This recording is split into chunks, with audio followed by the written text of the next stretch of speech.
විනාඩි 2කින් බඩගින්නට රස කෑමක් හදමුද? යම් මාත් එක්ක.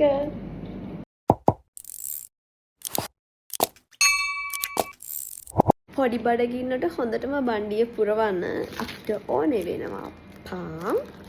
ඒ වගේම බිත්තර මම එක පාන් පෙති දෙකකට මම එක බිත්තරයක් දානවා සහ අපිට ඕන ලුණු කුඩු.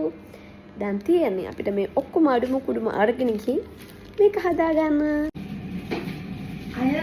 මට කියන්න බැරි වුණා අපිට ඇස්ට්‍රා ඕනේ. ඇස්ට්‍රා නැත්තම් පොතල් බින්දුවක් දාගන්න මේ මගේ පෑන් එක. ඊට පස්සේ මම මේ විදිහට මගේ කටින් බෝඩ් එක අරගෙන පාන් පෙති ටික කපා ගන්නයි යන්නේ. සාමාන්‍යයෙන් මට පාන් පෙති දෙකක් විතර තමයි ළමයි කන්න පුළුවන්. ඒකට මම මෙතන පාන් පෙති 4ක් ගත්තා.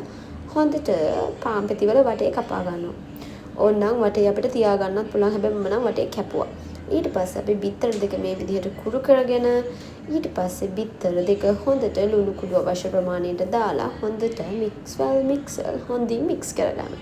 ඊට පස්සේ තියෙන්නේ ළමයි අපිට මේ අපේ පාන් පෙති ටික මේකේ හොඳට පොඟව ගන්න. හොඳට බිත්තර වල නානු ටික හොඳට හැම තැනම හැම පැත්තටම ගෑවෙන්න ගන්න ඕනේ. ඊට පස්සේ අපි පෑන් එක ලිප තබාගෙන ඒකට ඇස්ට්‍රා දාලා මේ විදිහට හොඳට කලක ගන්නවා. පොල්තලු දානවා නම් බිංදු 2ක් විතර දාන්න. ඊපස්සේ අපේ පාන් ටික මේ ආකාරයට ලස්සනට තියාගෙන ඒ ටික එකිනෙක ඇලෙන්න දෙන්න එපා. හරිද ළමයි?